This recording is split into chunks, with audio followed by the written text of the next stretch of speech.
সেই জায়গাটায় হচ্ছে তার 90 ডিগ্রি, মানে মাথাটার যেখানকার চুল সেখান থেকে যদি আমি স্ট্রেট ধরি সেটা হচ্ছে তার 90। তাহলে এই পোর্শনে যদি আমি চাঁদাটাকে ধরি তাহলে এর 90 যদি এখানে হয়, তারপরের যে 90 সেটা তার নিচে, তারপরের 90 তার নিচে, কারণ মাথাটা তো আমার ওভার। ওই জন্য দেখবি কোনো হেয়ার কাটিং তো ওর ওপরে ভালো লাগছে, কিন্তু ওর ওপরে ভালো লাগছে, বা আমরা দেখছি ক্যাটরিনা কাইফের হেয়ার স্টাইল করছে দারুণ লাগছে, কিন্তু আমাকে কাটলেও ভূতের মতো লাগছে। কেন না, ওর যে মাথার শেপ তার জন্য ওই হেয়ার স্টাইলটা সুইটেবল, আমার জন্য, কারণ আমার মাথার শেপ হয়তো ওভার নয়। তাহলে আমার যখন হেয়ার কাটিংয়ের ফলটা করছে ওর মতো করবে না, এটা আমাকে মাথায় ঢুকিয়ে দিতে হবে। তাহলে যে কোনো কাটিং কনফিডেন্টলি আমি কাঁচি দিয়ে কাটতে পারবো। এটা আসলে জিনিস যে চাঁদাটাকে যদি আমি এরকমভাবে মাথার উপরে ভেবে নিই, আমি তো ক্লায়েন্টের মাথায় চাঁদা বসিয়ে কাটতে যাবো না, কিন্তু চাঁদাটাকে আমাকে মুখস্থ রাখতে হবে যে চাঁদা কোথায় বসলে কেমন, যেমন আমি চাঁদাটাকে আনতে পারি। চাঁদাটাকে যদি আমি এভাবে বসাই, একটা চুল যদি আমি 90টাকে স্ট্রেট কাটি তাহলে তার 45 এই পাশে, তাহলে তার 0 এই পাশে, তাহলে 45, 90, 0 এই তিনটে যদি অ্যাঙ্গেল আমি করে নিই, তাহলে 90 কাটলে সেই চুলটা যখন কেটে পড়বে আমার এখানে পড়বে, 45টা যখন কাটছি সেটা আমার এখানে ফল হবে, যখন 0 কাটছে সেটা আমার বডির সাথে থাকবে। তাহলে কী হলো, একটা, দুটো, তিনটে। এর মধ্যেখানে আরও অনেক পার্ট আছে, সেটা এখন আমরা শিখব। আপাতত এইটুকুই মাথায় রাখবো। তাহলে কী হলো, আমাকে মাথায় রাখতে হবে যদি আমি যত স্ট্রেট চুল কাটবো, আগে তোমার গাইডলাইন থাকছে, সেটা তোমার লেন্থ মেনটেন করছে।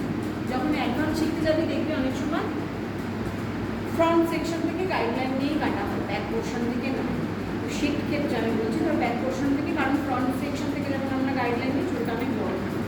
তো এই যে ক্রাউন সেকশন থেকে আমরা যখন গাইডলাইন নিয়ে কাটছি, তাহলে এটা যদি 90 হয়, তারপরেরটা আমার 45 থাকবে, তারপরেরটা আমার 0 থাকবে, মধ্যিখানে আরও অনেক পার্ট আছে, যেরকম ধরো 135, অনেকগুলো আছে। সেই অ্যাঙ্গেলগুলো আমার ম্যাটার করে না, আমার 90 ম্যাটার করে, আমার 45 ম্যাটার করে, আমার 0 ম্যাটার করে, আমার 120, 180 অব্দি ম্যাটার করে, আর কোনোটা কিছু ম্যাটার, বুঝতে পারছি, কোনোটা অব্দি ম্যাটার করে না। এইবার এই চাঁদাটাকে যদি আমি কানের পাশে এরকমভাবে বসে, তাহলে এই চুলটাকে যখন আমি স্ট্রেট কাটছি সেটা আমার 90, যেটা আমার বডির সাথে লেগে রয়েছে সেটা আমার 0। 90 ডিগ্রিটা মেন, কাটিংয়ে 90 ডিগ্রিটা মেন, আর যেটা আমার ওপরে রয়েছে সেটা হচ্ছে আমার 120, তা এই 180, তাহলে 180, 90, এই 0, 90, তাহলে এই তিনটে পার্ট হলো।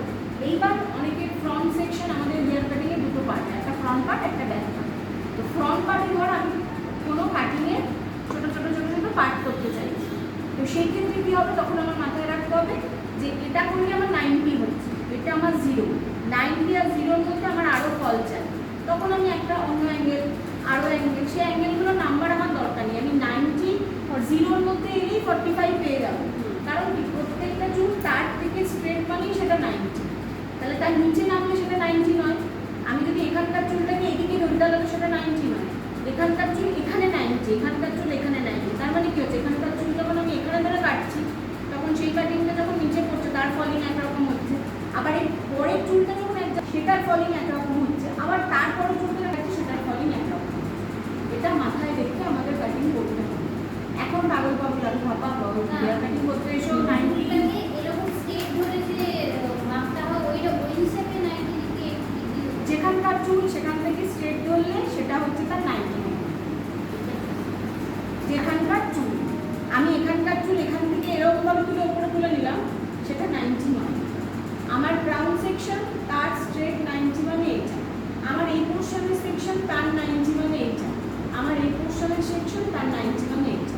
এবার আমাকে ক্লিয়ার রাখতে হবে যেখানকার চুল সেখান থেকে স্ট্রেট করলে সেটা 90, তাহলে নিচের দিকে 0, উপরে 180, এটা আমাকে মাথায় রাখতে হবে। এইবার তো আমি তার একটা চুল নিয়ে কাটছি না, আমি তো বাঞ্চ অফ হেয়ার নিয়ে কাটিং করবো, তাহলে কী হচ্ছে, আমার সেখানে কাটিং থাকবে। জন্য দেখবি হেয়ার কাটিংয়ে কী বলে, হেয়ার ড্রেসাররা কী বলে যে পার্টিংটা দরকার, পার্টিং